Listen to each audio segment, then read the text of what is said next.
Olá pessoal, tudo bem com vocês? Aqui quem fala é a professora Márcia Cristina do canal História em Retalhos e hoje nós estamos aqui mais uma vez para a gente falar sobre a história. Isso, nós vamos falar sobre a história antiga hoje. Vamos continuar falando um pouco mais a respeito do Egito? Mas antes eu queria lhe fazer uma pergunta. Você acredita na vida após a morte? Pois é. Os povos egípcios e também os povos da Mesopotâmia tinham crenças diferentes com relação à religiosidade, e é o que nós vamos descobrir na aula de hoje. Então, quero convidar você que ainda não se inscreveu no nosso canal, que se inscreva. Faça parte aí dessa família de historiadores em retalhos, tá certo? Deixa aquele like bonito no nosso vídeo, compartilhe com seus amigos e se você puder, ative o sininho das notificações bem aqui do lado, ó, para você não perder mais nada do que a gente faz por aqui, tá certo? Então, um beijo grande para vocês e agora vamos pro vídeo! Então, pessoal, hoje nós vamos começar falando a respeito mais da religião do Egito Antigo e os povos da Mesopotâmia. Na próxima aula, a gente vai falar a respeito da sociedade, da forma de organização do trabalho e a gente vai conhecer um pouco mais a respeito dessas antigas civilizações. Então, o que nós temos aí a respeito da religiosidade desses povos antigos, tá? Então, já começo aí questionando a vocês e perguntando aí no início da nossa aula de hoje, se você acredita na vida após a morte, né? Por quê? Porque os próprios egípcios, eles não só acreditavam, como eles se preparavam para essa vida após a morte. Eles acreditavam que iam voltar a viver, né, que iam ter uma nova chance de vida. Depois desta morte terrena, eles teriam então uma nova etapa, tá? Então, dentro dessa religiosidade, nós temos vários aspectos importantes para compreender, né? Entre esses aspectos, né, essa religiosidade dos povos antigos, ela está muito ligada aos outros poderes também, aos poderes político, poder econômico, poder social. E esses povos utilizam muitas vezes da religiosidade para fortalecer, né, os outros poderes, certo? Assim como também utilizam aí dessas outras formas aí de poder para justificar, né, os aspectos religiosos. Então, é um importante aspecto da vida cotidiana. Então, os povos antigos, eles se utilizavam muito, né, desse pensamento, dessa vida durante, né, o cotidiano, os afazeres, sempre com esse pensamento aí, nessas crenças religiosas. A maioria dos povos antigos eram, né, de crenças politeístas. O que significa isso?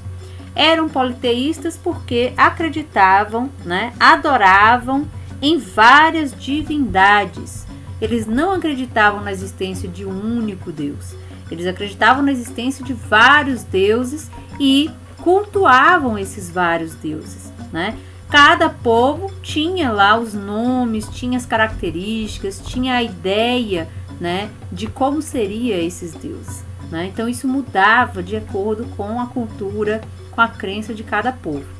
Mas geralmente essas divindades, elas estavam sempre associadas a aspectos da natureza, aspectos ligados à existência humana, à necessidade dos seres humanos, como é o caso da água dos rios, né, os astros, a guerra, né, o parto, né, que dava vida, dava a possibilidade de vida ao ser humano, né, divindades relacionadas ao lar, relacionadas ao amor, que para eles também era muito importante a questão da família, a questão, né, do cultivo do amor.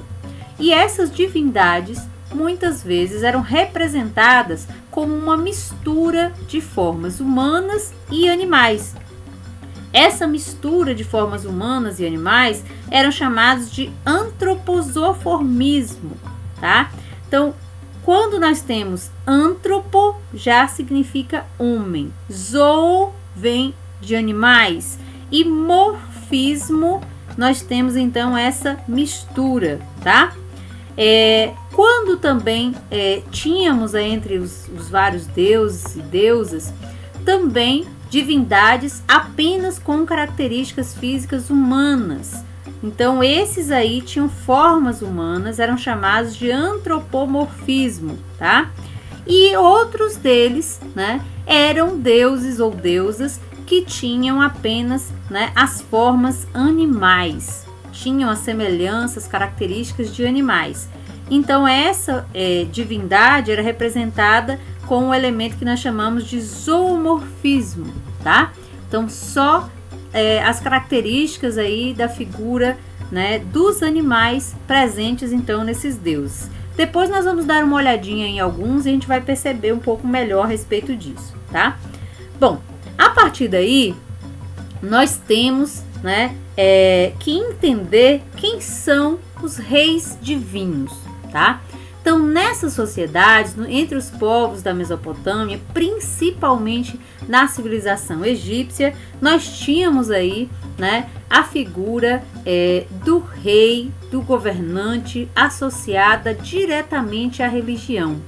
Era o poder, né, de Deus, ao mesmo tempo que governante, que rei, né?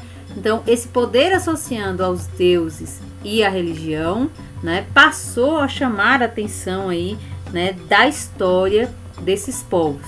Na Mesopotâmia, eram considerados representantes dos deuses na terra, intermediário entre as divindades e os seres humanos. Então, os governantes mesopotâmicos, eles tinham uma ligação com as divindades. Eles estavam na terra, mas eles tinham, né, essa ligação, esse intermédio, né, do poder e da proteção, muitas vezes, dos deuses. Já no Egito, o faraó era considerado um deus encarnado, ou seja, não era representante dos deuses, né? O faraó, ele não se via como representante dos deuses, e sim como o próprio Deus em corpo humano, né? Então esse elemento, né, de demonstrar e dizer para a sociedade de que se tratava ali de um Deus vivo, né, passou a chamar a atenção. Então nós temos aí nesse caso, né, o fundamento do poder, né, desse poder dos reis era a religião. Então o poder dos reis estava também, né, protegido pela religião. E por isso nós dizemos aí que esse tipo de poder é o poder teocrático, tá? Então, no estudo da palavra, né, a origem da palavra teocracia é da mistura de dois termos, né? É a mistura de um termo grego chamado theos, que significa Deus, e kraten, né, que significa governar, né? Então, é governar com Deus, governar, então, né, para representar esse Deus aí no governo. Então, nós temos aí no lado, né, uma figura interessante que vai poder falar mais a respeito desse poder, né, que os reis, que os faraós tinham. Vamos ouvir ele um pouquinho. Eu sou Tutankhamon, rei do Egito. Por aqui todos me obedecem. Até tem medo de mim. Eu sou um Deus vivo e tenho uma importante ligação com os outros deuses. Quando precisar, vou lhe convocar, meu súdito, para trabalhar para mim em meu palácio e nos meus templos. Dessa forma, vocês poderão pagar em trabalho seus tributos aos deuses. Não vou deixá-los escapar de suas obrigações, viu? Vocês precisam prestar mais atenção ao grande conhecimento de Tutankhamon. E agora vamos falar um pouco a respeito do mundo dos mortos, tá? Gente, muitas especulações também surgem, né? Além das pesquisas que estão sendo desenvolvidas para a gente entender como era esse imaginário com relação à morte dentro dos povos antigos, né? Então aí do lado nós temos aí uma imagem que é a imagem do rei dos demônios do vento assírio, né? Que chamava-se naquela época, né, Pazuzu. Então, esse elemento, essa figura, né, feia, né, com aspecto, né, demoníaco para os nossos olhos hoje, né, era, né, um elemento que estava surgindo, que estava fazendo, né, se presente, né, nessa concepção, né, nessa visão aí, né, de religiosidade, de cuidado com os mortos. Então, passou a haver muitas vezes esculturas, imagens representando também esses deuses, esses demônios que estariam nas profundezas cuidando, né, dessas pessoas ou dessas almas aí, dessas pessoas que não iam, né, ter a vida eterna, tá? Então, na Mesopotâmia, imaginavam aí que a alma da pessoa morta seguia para o mundo subterrâneo. E esse mundo subterrâneo era um lugar silencioso, um lugar escuro, um lugar poeirento, governado por deuses das profundezas. Então, esse lugar sombrio seria, né, reservado aí para as pessoas, né, que não tinham aí conseguido, né, uma elevação. Então, esses povos, eles não abandonavam, né, os seus mortos, não deixavam o corpo assim, né, por qualquer lugar. Então, eles tinham uma preocupação também em sepultar, em guardar os corpos. Em geral, após a morte das pessoas, havia o período também de lamentação, períodos de luto, que era demonstrado por meio das vestimentas, dos adereços. Então, tinha, né, uma roupa específica para aquelas pessoas que estavam no momento de luto, tá? E sepultavam-se aí os mortos também com objetos. Então, essa ideia muitas vezes que a gente tem de que só no Egito se tinha sepultura ou que se tinha essa preocupação aí dos povos antigos em serem sepultados junto com objetos, é um equívoco. Então, acreditava-se aí, por exemplo, que os povos da Mesopotâmia, que depois, né, de mortos, aí, de sepultados com os seus objetos, o Gidim, né, que era o fantasma ou o espírito daqueles, né, chamavam de Gidim, entrasse no mundo dos mortos, também passava então a se oferecer a ele comidas e bebidas, né? Então, as oferendas, né, as bebidas, né, os rituais aos mortos passaram também a fazer parte, né, desses momentos aí da religiosidade mesopotâmica, tá? Bem, outra característica aí que chama atenção, né, é com relação à purificação do corpo, né? Então, acreditava-se no corpo purificado. Esse corpo purificado, né, era quando o morto, né, poderia então renascer e trilhar o caminho da eternidade, interrompido pela morte física. Então, se fosse bem cuidado o corpo, ele iria, né, para a eternidade, iria ter aí um outro momento aí de vida diferente, tá? Então, já os povos egípcios, eles tinham uma preocupação tão grande que eles chegaram a escrever aí o livro dos mortos aí, né? Eles tinham um livro, né, que explicava quais eram os procedimentos, os rituais, o que deveria ser feito. Então, já os egípcios, eles acreditavam que o corpo purificado tinha que ser, né, levado para um túmulo, né, colocado aí esses objetos, né, que deveriam, né, ser sepultados junto com os mortos, né? Então não era, né, assim feito de qualquer forma, assim aleatório. Então havia um processo, havia uma compreensão de que precisava, né, seguir esses rituais para que as pessoas tivessem sucesso nesse pós-vida, tá? Nesse pós-morte, perdão. Então, no túmulo era colocados os objetos que iam, né, poderiam ser úteis aí nessa nova vida. Então, colocava-se alimento, utensílios domésticos, objetos pessoais, né, pequenas estátuas, muitas vezes representando ali, né, os entes queridos, as pessoas que ele queria muito bem, né, as armas. E o sepultamento também contava com pelo menos um trecho do livro dos mortos, aquele mesmo livro que eu mostrei agora há pouco, né, na aula para vocês. Então, uma espécie de manual com fórmulas mágicas, hinos e orações que que poderiam ajudar o morto na passagem entre os mundos. Então, o livro dava essas instruções, dava essas orientações e ainda era, né, inserido páginas desse livro dentro da sepultura. O livro, gente, também orientava, né, o morto a se apresentar diante do tribunal de Osíris, tá? Osíris, que era o deus dos mortos, né? Era o momento onde ele iria ser julgado por tudo o que tivesse feito durante a vida e ia se colocar então na balança, né? As coisas boas e as coisas ruins. E a partir daí se decidiria então o destino, né?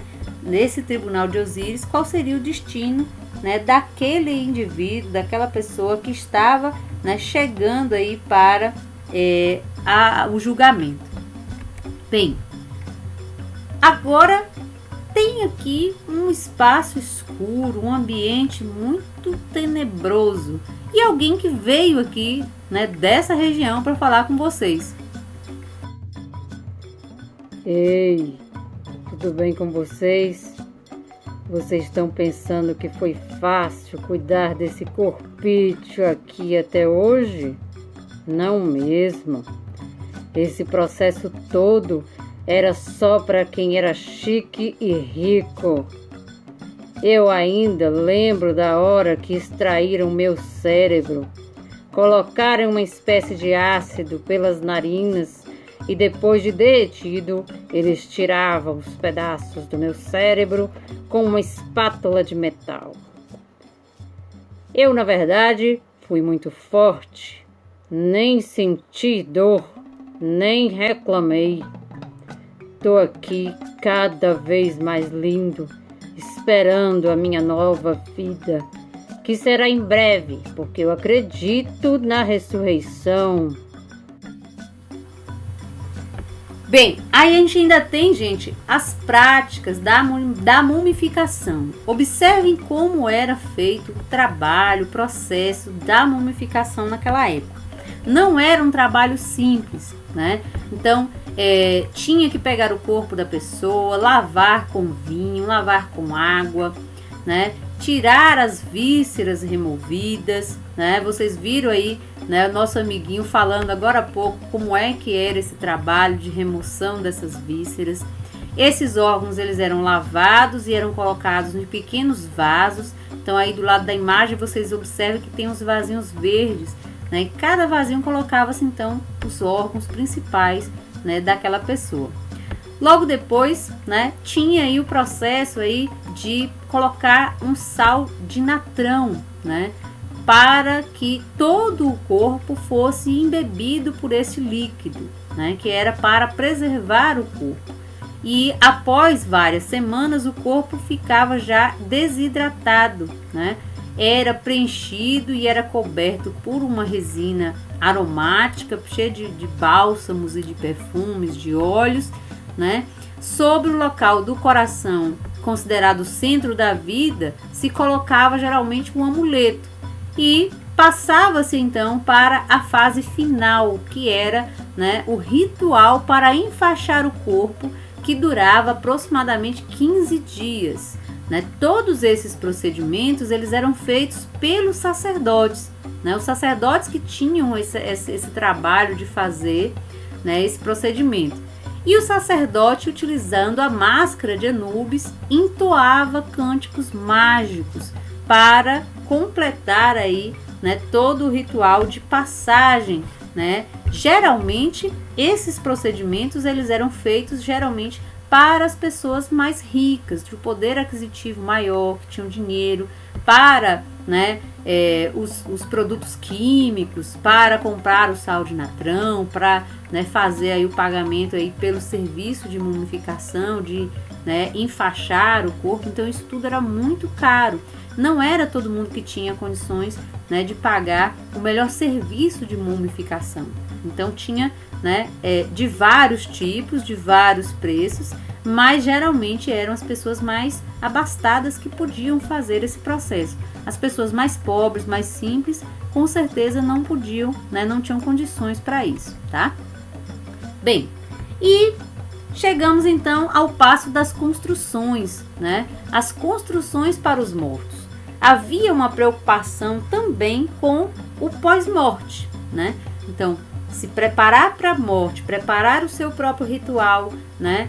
Não era simples, não era só isso. Então, tinha que haver também a preocupação de onde vai ficar aquele corpo aguardando a vida eterna, né? Então, isso fez com que esses povos eles construíssem monumentos funerários para abrigar e para proteger o corpo dos mortos e os objetos que também eram enterrados com eles, né? Então, muitos faraós levaram para seu túmulo muitas joias, muitos materiais ricos aí, né? Para a época, e eles precisavam guardar isso muito bem guardado. Então, até mesmo a população mais pobre construía cada um seus túmulos com esse objetivo de proteger, de resguardar, né, o corpo do seu ente querido e também os objetos que pertenciam a ele e que naturalmente eles acreditavam que iriam precisar nessa vida pós-morte, tá? Então, nessa ideia de construções, eu trouxe aí para vocês conhecerem, por exemplo, 3 desses tipos de construções, tá? Antes das construções, por exemplo, das grandes pirâmides, muitos dos faraós ou dos nobres mais importantes do Egito eram sepultados em mastabas. Essas mastabas, gente, elas funcionavam aí, como vocês estão vendo, como se fosse a base ali de uma pirâmide, né? Então, tinha aí uma espécie de poço, né, que dava aí acesso à câmara do sepulcro, que ficava geralmente na região mais do subsolo, né, da mastaba. Então, a mastaba ela tinha uma entrada, ela tinha uma área de capela para fazer as orações, né? Mas o acesso à câmara do sepulcro, o lugar onde estava o sarcófago desses reis, desses faraós ou desses nobres mais importantes do Egito, não era acessível, né? Então eram lugares muito difíceis de serem descobertos, de serem penetrados, e geralmente ainda se tinha, né, muitos, digamos assim, empecilhos, né, para impedir justamente as pessoas de roubarem os objetos preciosos, né, sepultados aí nessas localidades. Então a mastaba era um desses, e a gente ainda tem mais, né? Temos aí agora um hipogeu, né?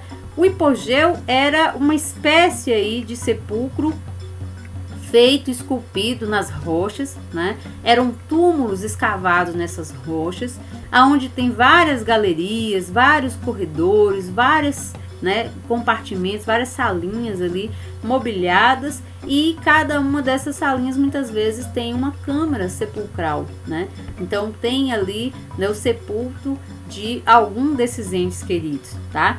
Então, lógico, mais uma vez eu vou reforçar para vocês, esses hipogeus eram acessíveis? Era todo mundo que ia ser, né, sepultado, enterrado aí? Também não. Então, quem tinha mais dinheiro, mais poder aquisitivo, tinha, né, essa possibilidade de ter um lugar mais organizado, digamos assim, né? Mas as pessoas mais simples, mais pobres, não, né? Elas tinham aí sepulturas bem mais simples, né? Que muitas vezes improvisadas, mas com o mesmo intuito, né? De preservar o corpo e, né, a crença da necessidade de que a gente teria, né, uma vida pós-morte. E aí, por fim, né, as construções das pirâmides, né, que nós temos aí as 3 maiores pirâmides do Egito, Quéops, Quefre e Miquerinos, né, as pirâmides de Gizé. E essas pirâmides, elas aparentam muitas vezes, né, ser pequena na imagem, mas elas são gigantescas. E dentro dessas pirâmides, então, começaram a ser construídas e feitas com esse objetivo, né, de guardar também o corpo, né, dos seus faraós, tá? Então, a construção das pirâmides teve início no Antigo Império, aproximadamente em 2650 a.C. Elas foram feitas de pedras, né? Dessas obras aí de engenharia que nós conhecemos até hoje dos povos antigos, ela é, sem sombra de dúvida, a que traz a maior complexidade, né? Então os conhecimentos necessários para que ela fosse executada, para que ela fosse, né, produzida, chamam a atenção até hoje, são um enigma para a gente compreender. E, além disso, tem as questões matemáticas, né? Então, o nivelamento da base da enorme pirâmide de Quéops, por exemplo, é quase perfeito. Tem uma variação de apenas 2 centímetros, né, entre um lado e o outro. Além disso, os egípcios eles ainda conseguiam tornar paralelas as laterais das pirâmides em relação ao eixo norte-sul, leste-oeste, baseando-se apenas na observação dos astros no céu. Então, muitas técnicas precisas, muitos estudos aí foram feitos para que eles tivessem essas construções tão bem feitas, né, a ponto de, né, nos deixar boquiabertos até hoje, tá? Então, os templos do Egito e da Mesopotâmia, eles abrigavam aí, né, cerimônias religiosas, né, tinham aí dentro, né, desses templos imagens de deuses, imagens dos faraós que as construíram, de seus familiares, de oferendas, né, que serviam para que as pessoas também, né, se lembrassem, né, do trabalho, se lembrassem aí de como foi a vida dessas pessoas, né, de como elas foram importantes, tá?